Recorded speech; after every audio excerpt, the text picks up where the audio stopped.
Hello दोस्तों, welcome back to my channel. I am Gautam Maru और आज का वीडियो है what I am doing alongside my MBBS. तो क्या कर रहा हूँ मैं एमबीबीएस के साथ साथ।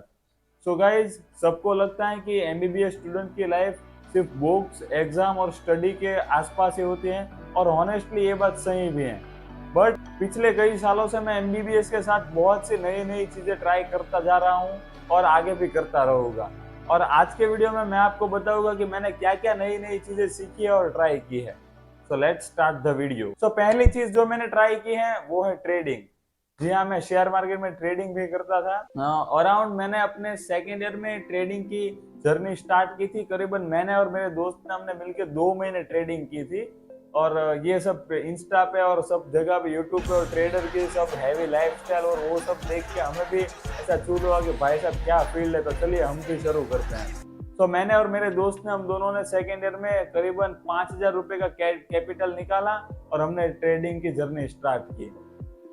अराउंड 2 महीने हमने ये ट्रेडिंग और वो सब किया, और उस 5,000 के हमने 11,000 बनाए। करीबन 6,000 का हमारा प्रॉफिट हुआ था उस 2 महीने में।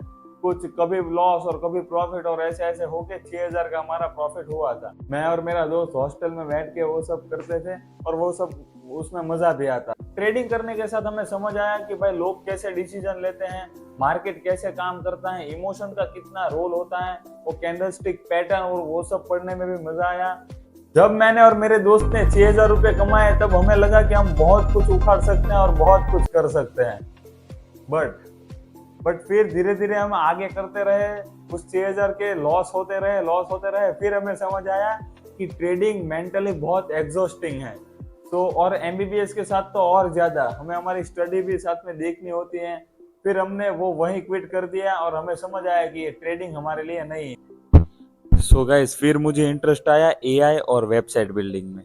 जी हाँ, फिर मैंने पूरे पूरे दिन में लैपटॉप पे बैठता रहता था और सीखता रहता था कि वेबसाइट कैसे बनाते। फिर मैंने वेबसाइट बनाना सीख लिया, उसे डिप्लॉय कैसे करते हैं वो सीख लिया, होस्ट कैसे करते हैं वो सब सीख लिया। और फिर मैंने वेबसाइट बनाना शुरू किया। करीबन मैंने क्लाउड का यूज करके उसे प्रॉम्प्ट कैसे देते हैं, क्लाउड को प्रॉम्प्ट देके 2-3 वेबसाइट बनाई। और फिर राज शमानी का वो कुछ वीडियो देखा मैंने। उसमें वो बोल रहा था कि वेबसाइट बिल्डिंग का बिजनेस अभी बहुत चल सकता है, उसमें बहुत पोटेंशियल है, ऐसा वो बोल रहा था। तो मैंने सोचा कि क्यों ना, मुझे वेबसाइट बनाना आता है तो मैं वो ट्राई कर सकता हूँ। वाइब कोडिंग का यूज करके वेबसाइट बनाई और उसे बेचने का ट्राई किया। और इसी वेबसाइट बिल्डिंग के साथ साथ मैंने कोल्ड कॉलिंग और कोल्ड ईमेलिंग भी सीखी। मैंने सीखा कि कैसे अपने आसपास के शॉप ओनर को और उन सबको कॉल करते हैं, कैसे उनसे बात करते हैं, कैसे कोई एजेंसी को ईमेल लिखते हैं, और वो सब मैंने सीखा। और उसके मैं अपनी इस वेबसाइट क्रिएटिंग एजेंसी को बहुत सारे लोगों में पिच कर चुका हूँ। मैं अपने आसपास के एरिया के जितने भी सारे शॉपकीपर हैं उनसे कॉल पे बात कर चुका हूँ कि क्या आपको वेबसाइट बनानी है, क्या करना है क्या नहीं, वो सब। पर सब जगह से मुझे रिजेक्शन ही सुनने को मिलता था। बार बार रिजेक्शन सुनना चेंज कर देता है इंसान को। मैंने भी सब जगह से रिजेक्शन ही सुना, awkward लगता था, कॉल करने में भी डर लगता था। फिर इसके साथ मैंने 2 क्लाइंट को अपनी वेबसाइट सेल कर दी। एक था बेकरी वाला और एक था फोटोग्राफर। उन दोनों को मैंने कन्विंस कर लिया था, फोटोग्राफर को 10,000 रुपए में और बेकरी वाले को 5,000 रुपए में मैं उनकी वेबसाइट बना के दूंगा, ऐसा कन्विंस कर लिया था। फिर बेकरी वाले की और उन सब फोटोग्राफर की बहुत डिमांड थी कि कोई अच्छी सर्विस देता नहीं है, आपको मेंटेन भी करनी पड़ेगी वेबसाइट में, अगर वेबसाइट में कोई दिक्कत आएगी तो हम आपका कांटेक्ट करेंगे, और वो सब उनकी बहुत सारी डिमांड थी। फिर मैंने उनको सामने से मना कर दिया। मैं एक बार क्रिएट करके उन्हें सेल तो कर लूंगा, पर आगे उसके साथ पूरे वो मेंटेन करने और वो सब मेरा काम नहीं है, क्योंकि मुझे अपनी स्टडी भी साथ में देखनी थी। सब चीजें मैं सिर्फ अपने एक्सपीरियंस के लिए कर रहा हूँ। फिर मैंने अपना ये वेबसाइट का और वो सब बंद कर दिया। और वेबसाइट बिल्डिंग में बहुत सारे क्लाइंट मिलते भी नहीं है। मैं करीबन एक एक दिन में 50-50, 60-60 कॉल करता था एक समय पे, और उसमें से 2-3 लोग ठीक ठीक जवाब देते थे। बाकी कुछ 10-15 लोग तो वेबसाइट सर मैं बना के दूं तो काट ही देते थे फोन, कुछ अच्छा रिस्पॉन्स भी नहीं देते थे।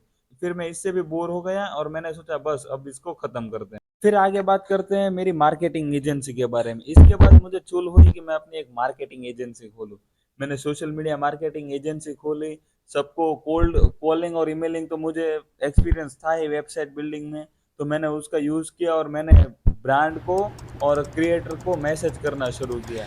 बहुत सारे क्रिएटर मेरे से जुड़े, ब्रांड में भी कितने सारे ब्रांड को मैंने कॉल ईमेल किया कि भाई कभी क्लाइंट नहीं मिलते, कभी कंसिस्टेंट नहीं रह पाता, उन लोगों को बार बार मैसेज और वो सब करते रहना होता है, वो सब मेरे से अभी होता नहीं है। लेकिन मैं ये सब सिर्फ पैसे के लिए नहीं कर रहा हूँ, मैं अपने एक्सपीरियंस बढ़ाने के लिए और अपनी कम्युनिकेशन स्किल और वो सब स्किल बढ़ाने के लिए कर रहा हूँ।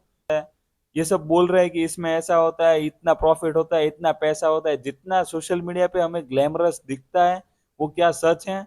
बात ये कि वो सब सच हो सकता है एक समय पे, अगर आप उस पे 2-3 साल का अपने एफर्ट्स लगाए तो। मुझे भी एक्सपीरियंस करनी थी अपनी इस बुक के बाहर वाली लाइफ को, सो मैंने ये सब किया। नेक्स्ट गाइस, आगे हम बात करते हैं कंटेंट क्रिएशन के बारे में। मुझे पहले से ही कंटेंट क्रिएशन करना बहुत अच्छा लगता था और पहले से ही मेरा शौक था कि मैं भी अपनी एक यूट्यूब चैनल बनाऊं और अपनी वीडियो, अपनी पूरी लाइफ की जर्नी इस पे डालूं। सो ये सोच के मैंने कंटेंट क्रिएशन भी शुरू कर लिया। अभी मैं इस पे रेगुलर रहने की कोशिश कर रहा हूँ, रेगुलरली वीडियो अपलोड करता रहूँगा और देखते हैं क्या रिस्पॉन्स मिलता है। मेरा मानना है कि लाइफ में आपको एक चीज़ पे ही स्टॉप नहीं हो जाना चाहिए, नई नई चीज़ें एक्सप्लोर करती रहनी चाहिए। सो बीबी की वाइन्स की मैंने एक रील देखी थी, उसने मुझे बहुत मोटिवेट किया ये सब करने में। उसने कहा था कि जो भी आपका करने का मन है वो भी करना शुरू कर दो, फिर लाइफ में आगे ये नहीं लगना चाहिए कि 5 साल के बाद कि यार काश मैंने वो चीज़ करी होती तो अच्छा होता। वो पछतावा, वो गिल्ट नहीं रहना चाहिए। इसलिए मैं ये सब चीज़ें ट्राई करता हूँ और आगे भी करता रहूँगा। So that's my time. Thank you so much for watching. Bye bye. So guys, अब हम करेंगे कोल्ड कॉलिंग। ये डायग्नोज लेबोरेटरी करके एक लेबोरेटरी है।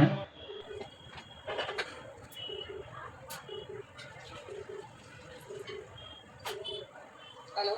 हेलो मैम, डायग्नोज लेबोरेटरी से बात कर रहे हैं मैम? हाँ हाँ। मैम, गौतम मारो फ्रॉम दिस साइड। बोलो। मैम, आप अपनी डायग्नोज लेबोरेटरी की वेबसाइट बनाने में और उन सब में इंटरेस्टेड हैं मैम? नहीं नहीं। मैम, आपके बहुत सारे कॉम्पिटिटर्स के ऑलरेडी वेबसाइट हैं, तो आपको अपनी सोशल मीडिया पर प्रेजेंस बनाने के लिए बनाने हो तो मैं आपको कांटेक्ट करूँगी। Okay ma'am, thank you ma'am. तो मैं आपको कांटेक्ट करूँगी।